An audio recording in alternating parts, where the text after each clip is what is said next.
შენი პასუხი რომ ვინც გიყვარსო იმისთვის თავს გაწირაო, კი ეს მართალია, იმისთვის უფრო მეტად გაწირავ თავს, მაგრამ თავგანწირვა შეიძლება გამოავლინო სრულიად უცნობი ადამიანისადმიც. ხომ ასია? ამის მაგალითები გვაქვს, ერთ-ერთი მოვიყვანე, მაგრამ თქვენც ალბათ სკოლაშიც გისწავლიათ სხვადასხვა ნაწარმოებები, სადაც თავგანწირვის მაგალითები არის და თან სრულიად უცნობი ადამიანისთვის. ადამიანისთვის კი არა. ზოგჯერ შეიძლება ცხოველისთვისაც გაწირო თავი. ნახო რომ თქვათ ძაღლი იხჩობა წყალში, გადახდე იმის გადასარჩენად და ის გადაარჩინა და შენ ხდება ასეთი შემთხვევები ხომ მომხდარ. ხო და აბა თქვენი აზრით ახლა გირთულებთ ხოლმე საქმეს, იმიტომ გირთულებთ რომ უფრო მეტი ვიფიქროთ. თავგანწირვა არის სიყვარულის გამოხატულება, ხო ვამბობთ? ვინც მიყვარსო, იმის მიმართო უფრო ადვილად გავწირავ თავსო. და მე მოვიყვანე მაგალითები, რომ შეიძლება სულაც არ ვიცნობდი ადამიანს და მაინც თავი გავწირო. მაშინ ჩდება კითხვა. შესაძლებელია თუ არა გქონდეს სრულიად უცნობი ადამიანის სიყვარული. ანუ შეიძლება მაინც არ იცნობდეს, მაგრამ ზოგადად ადამიანი უყვარდეს. მოდი ასე თქვა. ხო? ვეთანხმებით ამ ვარიანტს? შენ შეგიძლია, აი ასე დავფიქრდეთ, თქვენ თავზე დაფიქრდით. შეგიძლიათ რომ უცნობი ადამიანის მიმართ სიყვარული გქონდეთ.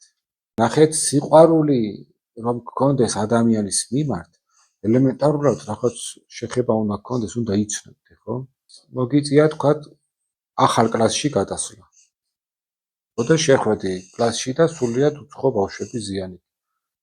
როგორ იტყვი რომ ყველა მიყვარს. რანაირად უნდა გიყვარდეს ეს ბავშვები, ჯერ არც იცი ვინ არიან. ხო და პირველივე დღეს დანახვისთანავე ხო ვერ შეგიყვარდებოდნენ ის ბავშვები. ხო, ესე იგი ხო, დრო უნდა, ხო? იმიტომ რომ არ იცნობ სიყვარული ვერ გექნება. თანაგრძნობა გაქვს. კი, ზოგადად ადამიანი გიყვარს ასე ვთქვათ, მაგრამ ეს ის არ არის ის სრულფასოვანი სიყვარული, რომ ასე ვთქვათ, შენ ადვილად შეძლო თავგანწირვა. ესე იგი, ასე გამოვიდა. მე ჩამოვაყალიბებ და თქვენ თუ რამე არ მოგეწონებათ და მსჯელობაში ვერ მომყვებით, მითხარით. როდესაც ჩვენ განვიხილავთ თავგანწირვის ამბავს, ფენომენს, ასე ვთქვათ. ჩვენ თავგანწირვა დავაკავშირეთ სიყვარულთან. და ვთქვით, რომ ვინც მიყვარს, მე იმ ადამიანის გამო შემიძლია რომ თავი გავწირო. მაგრამ გაჩნდა შემდეგ შეკითხვა ლოგიკურად, რომ გვაქვს ჩვენ მაგალითები, როდესაც ადამიანები არათუ არ უყვართ, უბრალოდ არც იცნობენ ერთმანეთს და როგორ ეყვარებათ, მაგრამ სიტუაციურად ისეთი ვითარებაში შეიძლება აღმოჩნდნენ ეს ერთმანეთისთვის უცხო ადამიანები, რომ გვაქვს მაგალითები, თავს წირავენ სრულიად უცხო ადამიანებისთვის. ესე იგი, ამ შემთხვევაში სიყვარული არის მამოძრავებელი ძალა. რის გამოც თავგანწირვაზე წავიდნენ თუ თანაგრძნობა. ხომ, რა თქმა უნდა, სიყვარულით შეიძლება ამას უწოდოთ, იმიტომ რომ მაგრამ უფრო მეტად მძლავრი იმპულსი ამ შემთხვევაში, ჩემი აზრით, არის უფრო შეცოდების მომენტი, შებრალების მომენტი, თანაგრძნობის მომენტი და იმდენად შენ გაითავისე მისი უსუსური მდგომარეობა, რომ შენ შეძელი და თავი გაწირე მისთვის. ასე ვაყალიბებ მე, აბა თუ მეთანხმებით. ანუ აქ სიყვარულის გამორიცხვა არ შეიძლება, მაგრამ უბრალოდ ისეთი სიყვარული ვერ გექნება, როგორც გაქვს მეგობრის მიმართ, დედმამიშვილის მიმართ, ხო, ეს ხო ბუნებრივი არის, იმიტომ რომ საერთოდ არ იცნობ ადამიანს. მაგრამ ესე იგი ამ მომენტში ჩვენში გამოვლინდა რაღაცა განსაკუთრებული თვისება, რომ სრულიად უცხო ადამიანის მიმართ, რომელსაც სხვა შემთხვევაში გამარჯვებასაც არ ვეტყოდი, იმიტომ რომ არ ვიცნობ, უცბად გამიჩნდა იმხელა თანაგრძნობა, რომ მე თავგანწირვის სურვილი გამიჩნდა და შეიძლება ავასრულებითაც. შეიძლება ის ადამიანი რომელსაც არ ვიცნობდი და დღეს მზადა ვარ რომ თავი გავწირო, მენახა სხვა სიტუაციაში და პირიქით იმდენად გავეღიზიანებინე, რომ მეთქვა რომ ეს ვინ არის და რანაირი პიროვნება არის. ვთქვათ არის ადამიანი, რომელიც მე მებრძვის, ჩემი მტერია პირობითად. მე შევძლებ მტრის გამო თავის გაწირვას? ანუ ყველა ადამიანის მიმართ ერთნაირად ვერ გაგიჩნდება იმის სურვილი, რომ მოდი მე თავს გადავდებ. მტრის მიმართაც გაგვიჩნდება ასეთი სურვილი, რომ მოდი მე თავს გავწირაო? შეიძლება ამის ალბათობა არის, მაგრამ ბევრად ნაკლებად, ხო? ვიდრე იმის მიმართ, ვინც ძალიან გიყვარს. ანუ რაც უფრო ახლობელია ჩემთვის და საყვარელია ადამიანი, მით მეტად ადვილად შეიძლება შევძლო თავ განწირვა. ესეც სათუოა, რა თქმა უნდა, შევძლებ თუ არა.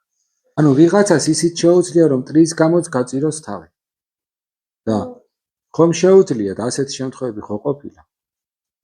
ანუ ჩვენ ერთი რაღაცა გვაქვს ახლა მარტო განსასაზღვრი, რომ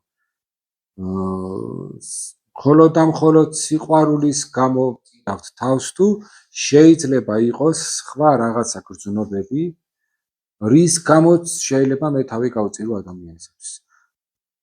მოდით აი ამ კითხვაზე დავიყვანოთ. იმიტომ რომ მტერი გიყვარს? მტერი ხო არ გიყვარს, მოდით ასე ვთქვა. ახლა იმას ვიტყვით, რომ მერც მაგვითხრაო, რომ მტერიც უნდა გიყვარდეს, მაგრამ ხარ ამ მდგომარეობამდე, რომ მტერი გიყვარდეს, ჯერ ხო არა ხარ ამ მდგომარეობამდე.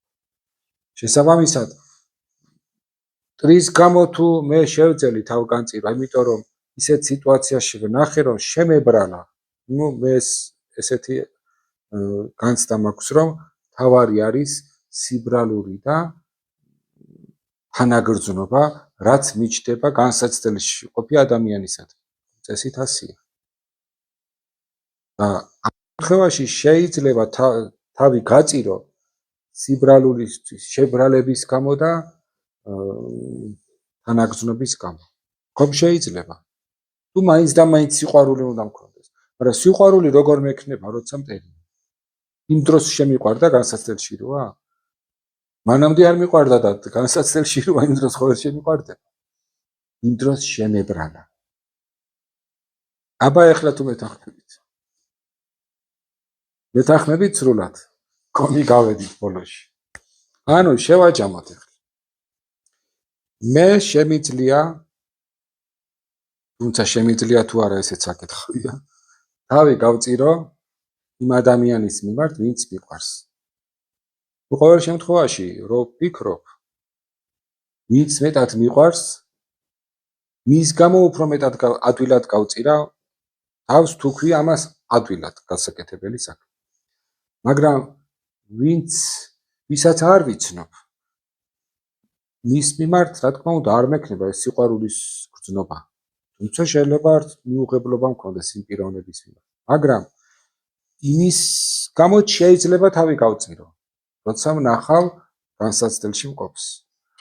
მაგრამ ადამიანი, რომელიც არის ჩემს მიმართ მტრულად, გაცხადებულად, მებრძვის მთელი ცხოვრება და ჩემთვის ცუდი უნდა და ცუდი აქვს ბევრი გაკეთებული. აი ამ პიროვნების მიმართ თავის გაწირვა, ეს არის, მე არ ვიცი რა შეიძლება დავარქოთ ამას, ძალიან ურთულესი რამ. ისედაც თავგანწირვა როგორი აღსასრულებელია და ახლა მტრის გამო რომ თავს გაწირ. ამიტომ ამ შემთხვევაში მე ვფიქრობ, რომ ასე სამ კატეგორიად შეიძლება დავანაწევროთ თავგანწირვის გამოხატულება. ერთი სიყვარულის გამო, საყვარელი ადამიანის გამო. მეორე, თავი შეიძლება გაწირო უბრალოდ შემთხვევით გაცნობილი ადამიანის გამო, რომელიც თან მიმართებითაც არანაირი გრძნობები არ გაკავშირებს, არც სიყვარული გაქვს, არც სიძულვილი გაქვს. უბრალოდ არ იცნობ და შემთხვევით შეხვდები და ვითარებიდან გამომდინარე შეგებრალებათ და შეიძლება თავი გაწირო. და მესამე შენი მტრის გამო. რაც ყველაზე რთული არის და ამ შემთხვევაში ჩემი აზრით თავგანწირვას, რაც აღძრავს შენში, იქნება არა სიყვარული მტრის მიმართ, იმიტომ რომ რატომ არა, აი ნახეთ, ჩემი მოსაზრება რა არის, რომ მანამდე არ მიყვარდა და განსაცდელში რო ჩავარდა უცბად ხო ვერ შეგიყვარდება. ასე წამიერად წამებში შეიძლება რომ სიყვარული აღმოცენდეს ჩვენში? არა მგონია რომ წამებში სიყვარულის აღორძინება შესაძლებელი იყოს.